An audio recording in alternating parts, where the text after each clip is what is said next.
there were questions being asked about Jonathan David, right? About how come, he's a prolific scorer at Lille, consistently near the top of those Ligue 1 scorers, but it wasn't happening for him for Canada. So it was great to see him convert, and as a result of that pairing and that duo that sometimes also goes questioned, when Larin and David are deployed together as that attacking duo.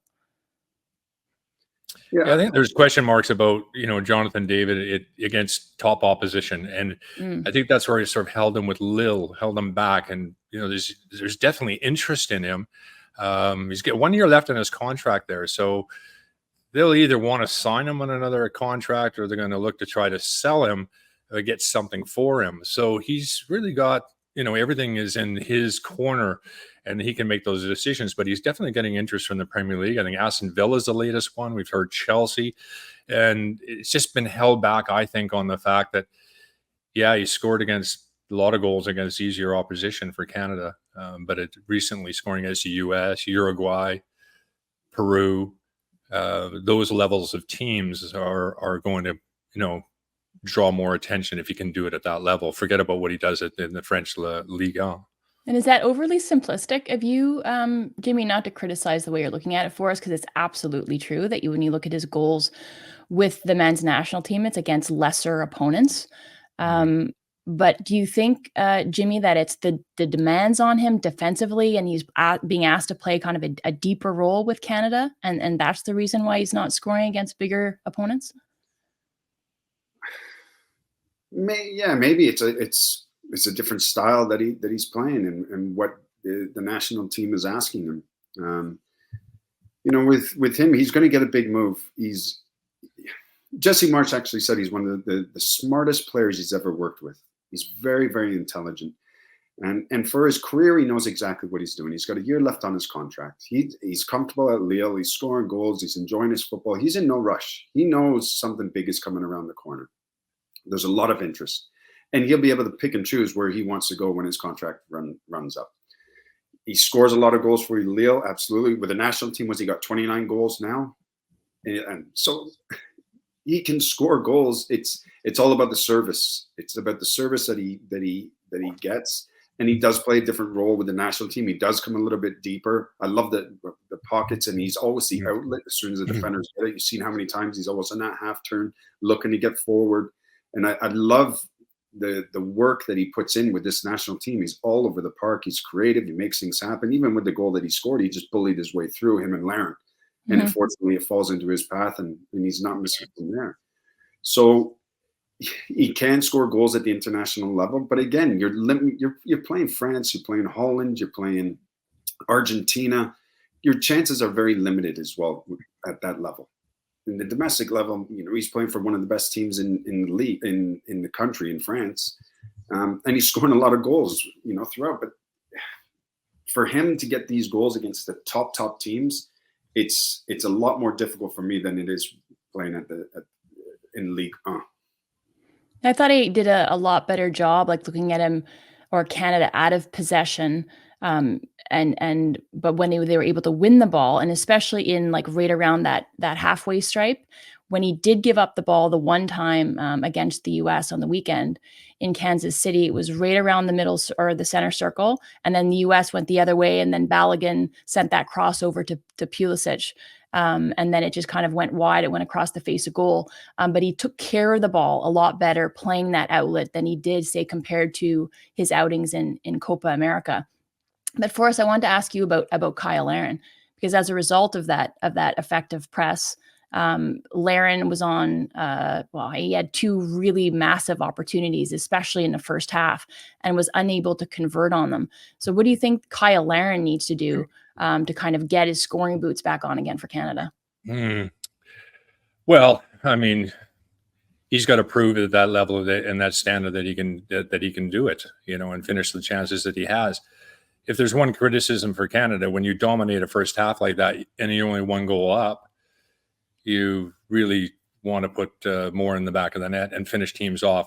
We're keeping teams in games, and those chances have to be finished. Is he at the level of David? No, he's not. And we can't expect him to score the goals at the same level as somebody of the quality of David, because I don't think he's in that same level. Because at the end of that first half, Jimmy, it should have been easily, what, 3-0 Canada going into the locker room? Oh, yeah. Easily. Stacks, what did you say it was? 11 shots, 5 on target? Yeah. In the first half, they could have easily been up 2-3-0. Yeah. So, I mean, that's something. I mean, if you're looking at the game and you're looking for areas that they need improvement in, it's, yes, they were able to chance create, but they need to convert on a lot more of them so they can sort of get rid of teams or kind of close the game or kill the game really early on. But another attacking player is the Maritime Messi and Jacob Shaffelburg, who, again, I think that was his 5th start. That's his fourth goal for Canada recently, maybe overall. You'll have to fact check me on that one.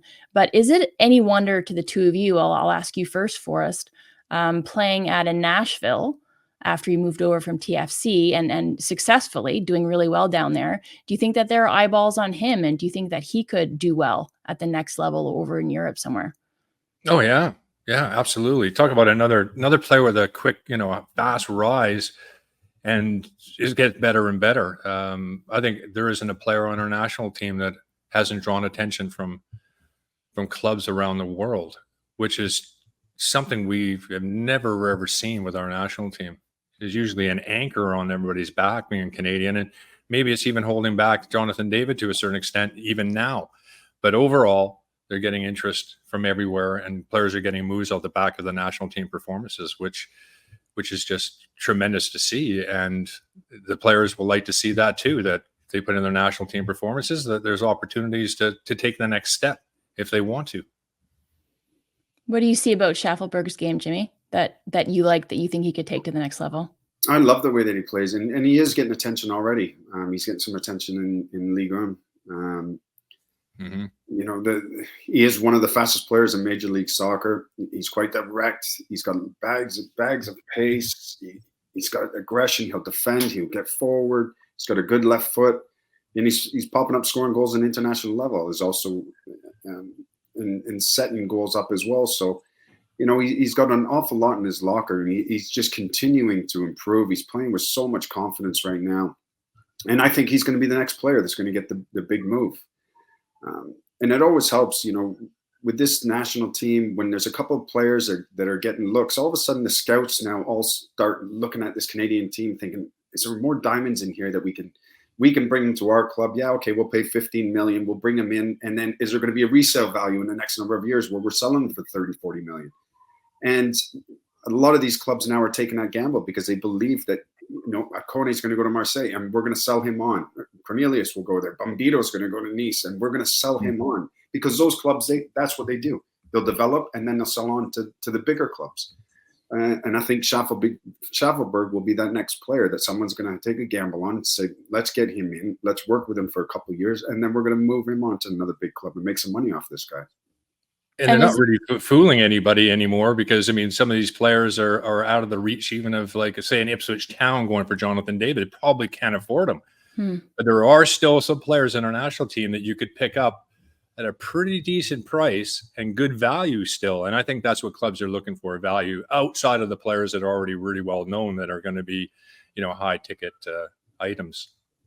So do you think Marsh and the brand of football that they're playing and how the team's performing under his tutelage, but then also the moves, as you were alluding to, Jimmy, with the Kones, we know about Alistair Johnston, but Bambito, Cornelius, other players who are already well established in Europe or elsewhere and playing in top tier leagues, is that changing the perception now of Canadian footballers and what that means? And not only for eyeballs and looking for more diamonds in the rough, but just more broadly within the football world.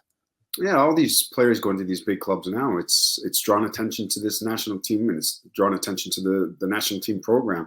You'll start seeing scouts now looking at the under 20s and keep an eye on them to see which players are coming through, who's another one that we might be able to get relatively cheap and develop in our own system. And Choinière could be another one now, going to Grasshoppers. Is it maybe in 1-2 years and before he's getting sold to a bigger club? That's what these clubs want to do. They want to bring players in, especially when I say smaller ones. clubs that have a limit. They have a budget that they can't go over, and they can't go spend 30 million, but they can spend 10 million in investment in the player. And that's what they want to do, is they want to develop. And then can they sell that player now for 30 million, 40 million, which that money comes back in. Now it can go get a couple other players for 10 million, 12 million. Mm-hmm. And that's the way the game works. So these young Canadian guys that are going to these clubs right now, they're investments for these clubs. And hopefully one day they'll be able to flip them and sell them for more. So you're not necessarily talking about a specific league. You're talking about different clubs and their setup and how deep the pockets are of the investors and what their kind of philosophy is, right? So you can find that wherever across your top tier leagues or any of these second tier leagues across Europe or elsewhere, right? Absolutely. Because when you look at, a Real Madrid and the top 6 in the Premier League, they want the finished product. They want that polished player where they're going to say, okay, we'll buy him for 40 million, 50 million, because that player is ready to go now. He's at our level. So a lot of times they don't invest in that player because they'd rather him go to maybe a Grasshoppers, or maybe he's going to go to a Nice, because they'll develop him for the next couple of years, and then we'll come in, we'll spend the big money, because that player's going to come in there, he's going to be a game changer for us at the next level. So that's where a lot of these players are now, at these clubs, and they're going to get polished and eventually sold on. And then underneath all that, where the majority of football players are, when you look at the professionals around the world, you got the CPL, which that league, I'm watching it, and they're filled with Canadian players, got some foreign talent as well, of course. But the technical ability of the players in the Canadian Premier League really does surprise me. Like, they've got confidence on the ball. This is something, possession of the ball. They constantly try this at the CPL, keeping possession of the ball, playing a really good brand, very offensive. Yeah, there's lots of mistakes. It's exciting. But there's a number of players in there that could come out of the CPL and go to, Eastern Europe. They could go to the Scandinavian countries. They could go all sorts of places if they want to, or they stay here. But the development levels, I'm looking at some of these CPL players, and years ago they would have been in the national team, because if they're that good at the technical side of things, yeah, physically something's letting them down. Generally, could be physical, tactical, mental, whatever it is, letting them down. But you're looking for diamonds in the rough at smaller level clubs. CPL is a great place to be watching, which is great for everything as far as development goes.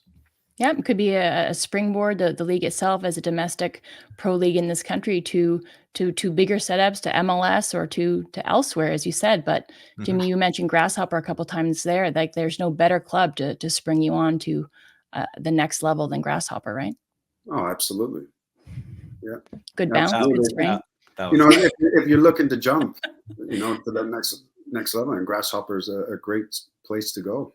Mm-hmm. Best legs in pro soccer and pro football.